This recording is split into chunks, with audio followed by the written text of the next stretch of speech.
Hello and welcome to my channel Silver Lining, where we look at being resilient in the face of life storms. My name is Peter Abraham, a registered nurse, and I'm your host. Last episode, I shared with you that I was working on getting my Pennsylvania registered nursing license endorsed in another state, specifically Kentucky. How this past Wednesday, I had my fingerprints taken to get background checks, federal, state, and local. That was the last part on my end. I'm still waiting for that to go through. I shared in that episode that part of my faith, my resilience, my belief system is God paves a path before me, and I do my best to walk in that path. There are times that I'm waiting, like here, waiting for the results to go through with the Kentucky Board of Nursing. And even when they get those results, they have to process through everything. But there's also what else could I be doing? This is an unedited video, rather than sitting on my laurels, so to speak. So I mentioned in an earlier episode, I am an overcompulsive planner. If you've never heard of OCP, not OCD, OCP, now you have. It's a person who comes up with plan A, plan B, plan C, plan D, E, F, and so on, including what if all the plans go to pieces and now we're flying by the seat of our pants. I find that by doing a lot of planning, it reduces my anxiety. That's me. So now that I'm waiting, I went through my laundry list of books that are on my list of books to write. I shared in episode 1 that I've written over 30 books. I'm now just bare bones starting book number 11 as part of the Empowering Excellence in Hospice Nursing. It's going to be looking at what makes a complete hospice nursing visit, with a goal that by the end of the book, the reader, who is going to be a hospice nurse, an LPN, or a registered nurse, or clinical manager, will be able to not only have the patient satisfied, patient-centered care, but improve quality score, improve CAHPS scores. That goes for the consumer assessment of healthcare providers and systems, and reduce calls to triage as well.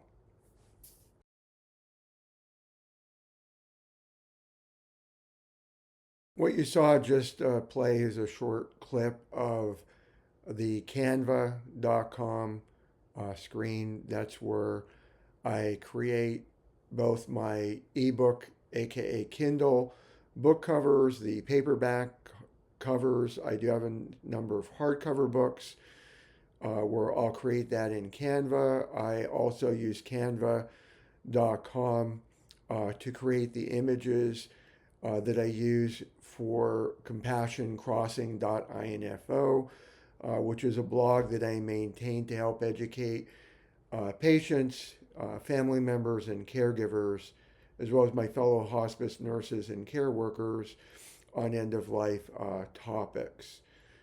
So, part of being resilient, and I mentioned in previous episodes, resilient means to snap back. Part of snapping back is looking at how do we not circle that drain. We had a problem occur in a life, a storm. In my case, on June 14th of this year, I was terminated unexpectedly by a hospice agency. And for a short while, my head was spinning. Ageism. Did I advocate too strongly for my lung cancer patient who wanted patient advocacy? Or is it because I'm unvaccinated and one of the family members of a glioblastoma patient I had in early May asked the very critical, important question of what do I know about turbo cancers? And I shared an answer directly given by a local, very reputable doctor that is mimicked by thousands of other doctors worldwide. So it was not just a single doctor's idea. So I don't know what the primary reason why I was let go, but I was. And after my head stopped spinning figuratively, it was like, okay, now what? Lots of prayer. Yes, there were tears. You always want to acknowledge your feelings. As I shared in previous episodes, I filed for unemployment. I fought for unemployment. Thankfully, I was able to get an examiner who looked beyond the surface. I was able to provide, here's my 90-day review. Here's an encouragement card from the CEO. Things just didn't add up. So I was able to collect unemployment. That's coming to a close. I used that time to start writing books and work on a relocation project with my wife, Laura, spend more time with our dogs. And now that the dust, so to speak, is settling, trying to get my license endorsed in Kentucky as part of this relocation project. Now it's time to write another book. So I went through the list of topics that are important for hospice nurses to be aware of. And one of the ones that's close to my heart, or a number of them are close to my heart, is what should a hospice visit look like in terms of best practices. And I'm going to be elaborating that in this book that I'll be writing over the next several days to a week or so. Because I am an experienced hospice nurse, I've been doing this for a while, it does not take me long to write a book. If I was writing fiction, that would be a different story. It would probably take me months to years. But because these topics are very close to my heart, it's something that I believe I'm very good at. I've been told by multiple parties that I'm good at, and I tend to do better writing than I do explaining. If you ever look up Myers-Briggs INFJ, you'll see INFJs tend to do writing better than talking. Those of you watching may be saying, yes, that's true. It's okay to laugh at oneself. I laugh at myself on a regular basis. I could be an idiot at times. But hopefully as you're watching these videos, you're getting ideas for yourself that you could be involved in side hustles. For me, this is a type of side hustle. It's a way to be productive. It's a way to earn some income, not something that I could retire on. But if I could earn anywhere from a couple bucks to several $100 per month, and Amazon pays 60 days after the fact at the end of the month, all of that helps. And next year I turn 62. Will I be filing for Social Security? I don't know yet. Right now I'm trying to get my license endorsed. We're working on completing a moving project. You can probably guess where.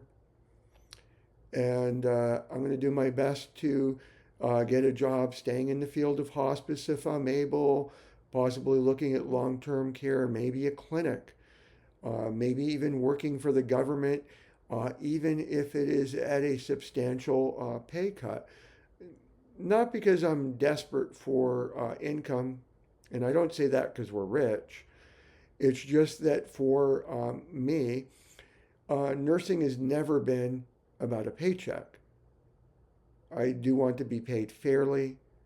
So if you're a potential employer looking to hire me, this is not that money doesn't matter to me at all.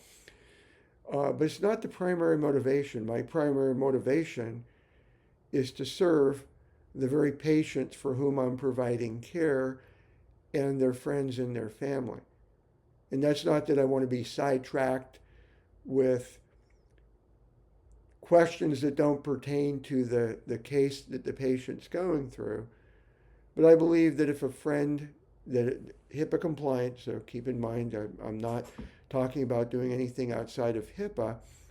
But if there's a friend there with the patient, or I know the friend has permission from the patient, the appropriate paperwork, or a family member, again, HIPAA compliant, they have a concern, I want them to be informed. One of the reasons that I felt called or led to hospice is when I was working in cardiology. While we did not receive hospice patients often at Harrisburg Hospital, 7th floor, as we would get hospice patients, more and more they would assign them to me. And when I asked my colleagues, not in a complaining way, I never minded the change. When it came time to float, I didn't mind floating, and I didn't mind receiving hospice patients. But I love learning, and I like asking questions. Why me? And they shared, I tend to be patient with the families. I don't mind their questions, no matter how hard they are. And I don't mind spending the time to provide them with the best possible answers. I don't have answers to everything. But if there is an answer that I can give to allow them to have peace of mind and to provide comfort, I want to do that for them. And part of the pay I receive that money can't buy is knowing that I provided a blessing in the service that I provide. It's one of the reasons I love being a hospice nurse, is I'm working with somebody who is terminally ill, who has been told by the medical community there's nothing more that we can do for you. I still remember my one admission where they came home after just receiving the news after a second consultation, nothing more. And I felt bad because they were at the kitchen table when they allowed me to come into the home. I served lots of home patients. And the wife was so apologetic. I'm so sorry. We just got the news that there's nothing more that can be done. And I've had patients directly ask me, am I going to abandon them? Am I going to give up on them? And the answer is, to the degree that no one interferes with me, no, I'm not giving up. I can't save them. I'm not God. But I'm not giving up. I'll do my best to ensure that they're as comfortable as possible by what they define as comfort, and that takes time. And the reward I receive is priceless. That's not a substitute for getting paid. I have bills to pay. But my primary motivation in nursing has never been the paycheck. So as you're working in your own resilience, snapping back, I know there's times where snapping back is, how am I going to have a roof over my head? In some future episode, I don't know when, I'll talk about the times I faced being hopeless. I grew up extremely poor. There were times our family only had food on the table thanks to the government cheese program. I'm dating myself. We got a block of cheese. It looked like Velveeta cheese, going from memory. And I believe we got some bread and maybe some milk. So I grew up very, very poor. And I've been unemployed many, many years ago. And there was a time I faced being homeless. Thankfully, I never was. But some of you have been homeless. Some of you have been wondering, well, how am I going to pay for that next meal? Or maybe you're skipping meals so you could pay for a child's meal. So I'm not trying to minimize the value of money. But if you focus on trying to do what is right, I do have that belief. Maybe some of you might laugh, oh, you're one of those who believe if you do the right thing right things will happen. I'm not talking about karma, and I'm not talking about that we pray to God and God's a vending machine. He's not. I'm talking about not giving up hope. I'm talking about waiting when God tells you to wait and walking in the path God tells you to walk. And for me, I've applied, I've done every step that I can for the Kentucky Board of Nursing, and now I'm waiting for that. And while I wait, I'm going to be working on my next book, The Complete Hospice Visit. And maybe if you're a hospice nurse, that might be a book you buy. But I'm glad that you're seeing this video. If you like it, press the like button. If you want to follow, subscribe. If you have any questions, including maybe you want to learn more about Canva.com or how to publish on Amazon KDP. Maybe you just want to talk, or maybe you want somebody to pray with or for you. Leave a comment. I'll do my best to respond. Thank you, and God bless.